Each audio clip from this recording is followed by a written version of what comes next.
Welcome to Model Horse Tack School. My name is Carrie, and today we're continuing with dressage, doing a dressage entry. Okay, this is going to look a lot like my English saddle pattern because it is based on that tree. So I'm going to break this down into little chewy bites instead of doing a 1 hour video. So we're going to finish up today by doing the tree, and just like in the English saddle, we are going to bend right along this line here. All right, so we need that shelf. That's going to help with the shape in the front. So there we go. As close to that line as you can get, the better.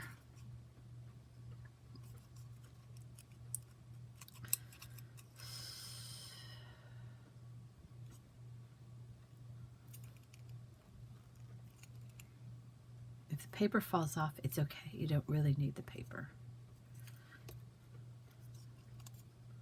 We do need that too. A bit more of a shelf there.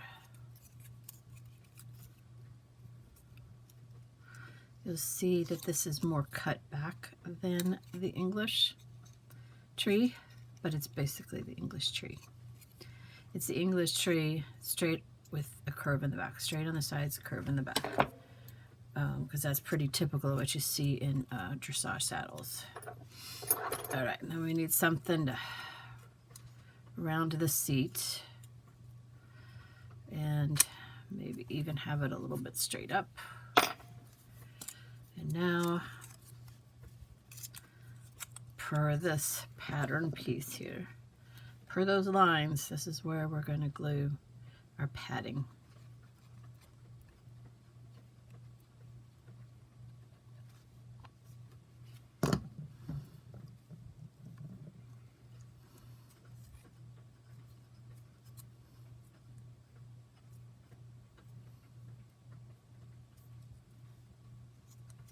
Might seem a little bit exaggerated here, but that's okay because we still have more layers to put on.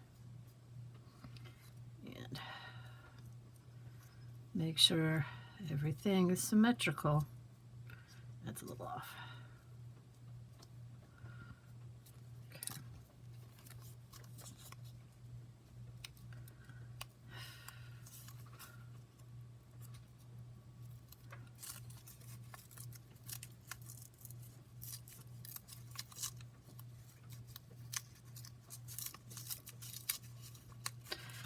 Now I'm pulling close to the paper to try and keep from distorting the shape of this piece here.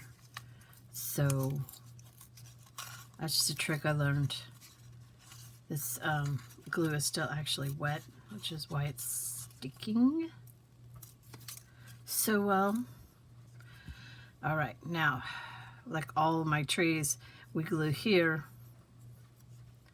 not on the actual padding. So we can glue along the side here, the side of the padding, and then here.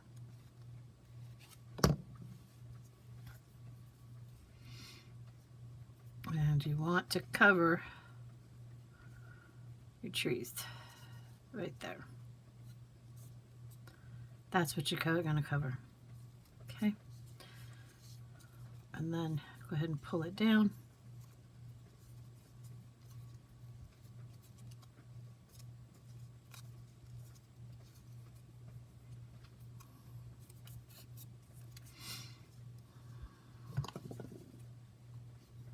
And we'll do the front first.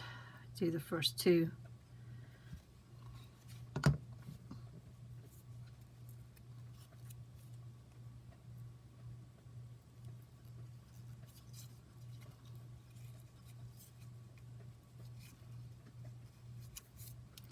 Glue in my fingers. That's a bad thing. Make sure you get that. That's important. And then we're going to go ahead and do these other two pieces.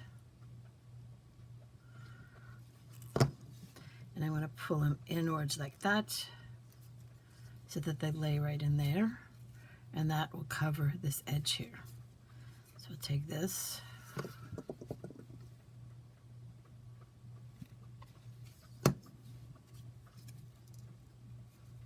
pull it. Okay, I got this off a little bit. Now, that white's not going to be a big problem, but I'm going to go ahead and, just in case. It's going to be covered by piping, but don't want to have to deal with it right now. Okay. And now, just like the English saddle, we're going to, if you haven't seen that, that's the basis for all my English. The 3 that I have, I'm not talking about side saddles, but my English saddle with tree and the cutback saddle.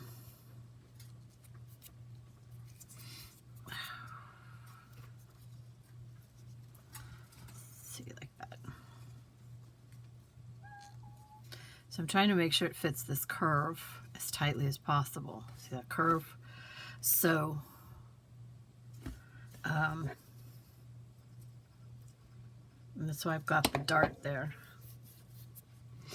Now we'll go ahead and do these other 2.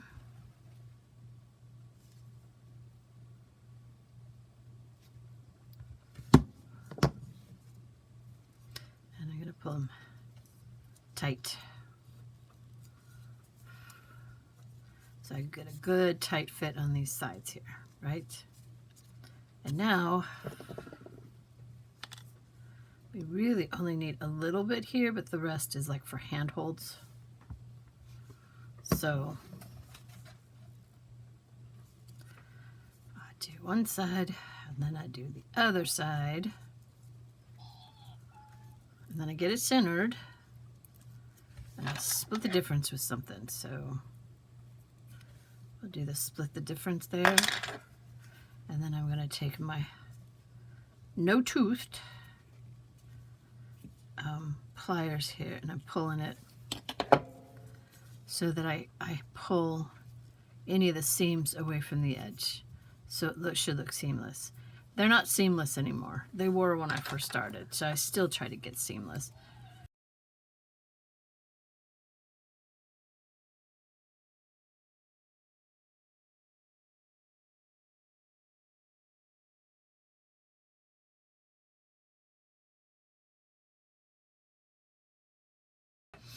Okay, so then we'll trim away the excess.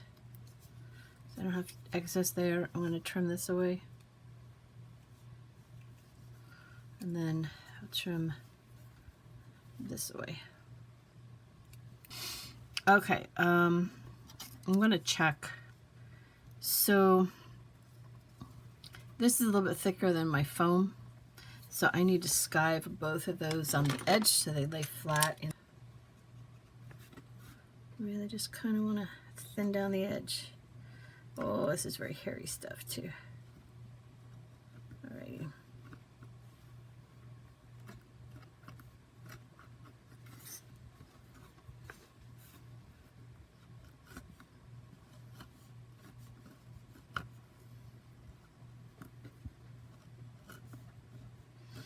I'm at an angle here. That's why I'm at the very edge of the board, to make sure I have the angle. If I don't do an angle, then I'll be skiving off the rest of the jockey, and I don't need that. I really just need an angle. Let's see if you can see the messes I make. So let's see if we can. Stuff is really hairy. It might need an edge coat just because of the hairiness, but just want to get rid of all that residue there. And now you should be able to see. Let's see if I can get you up enough. The difference in thickness between here and back here, because I didn't skive the tail. I just skived right in here.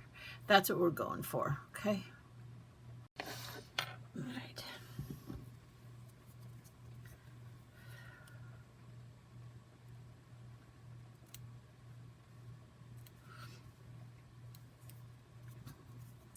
Yeah, I know when it's hairy like this, it kind of annoys me. Usually I don't have to edge coat chrome tanned, but sometimes, you know, you might have to. So I don't like that. So I'll probably have to edge coat that,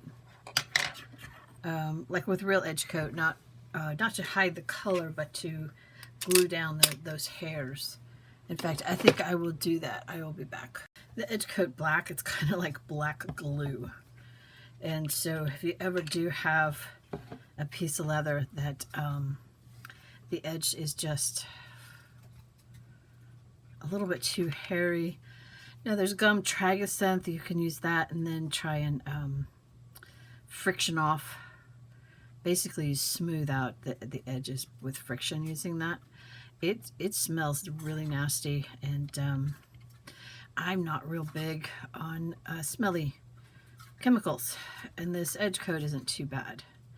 So you could actually do the edge coat, the gum Tragasynth, and then use a smoothing tool to get everything to smooth down. I've done that before as well, but again, that I really try to avoid chemicals that have a strong odor.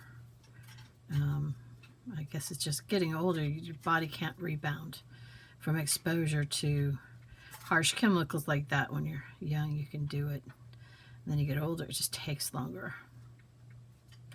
Okay, so that's going to help smooth those nasty hairs that I was running into. I'm nearly out of this stuff, but it's I think it's Skiving's. Again, this is something I get at Tandy. I'm going to keep it out because I don't know if I'll need it on any of the others. Alright, so it dries pretty quick. Yeah. So we should be able to check that fit now. Let's see how it fits much better in that, just by taking a little bit of extra off. So we'll go ahead and we only glue to this section here.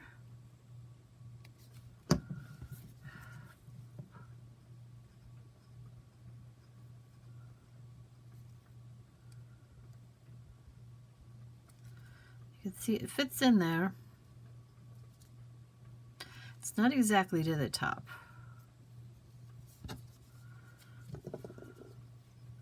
And then we'll do this one here.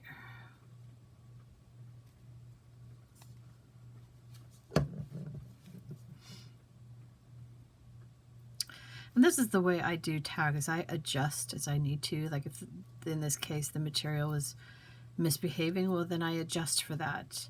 And it just makes for better results if you don't try and just rush it through to get it done. I mean, the first few times, sure, but once you're looking for the best quality you can get, I wouldn't rush it.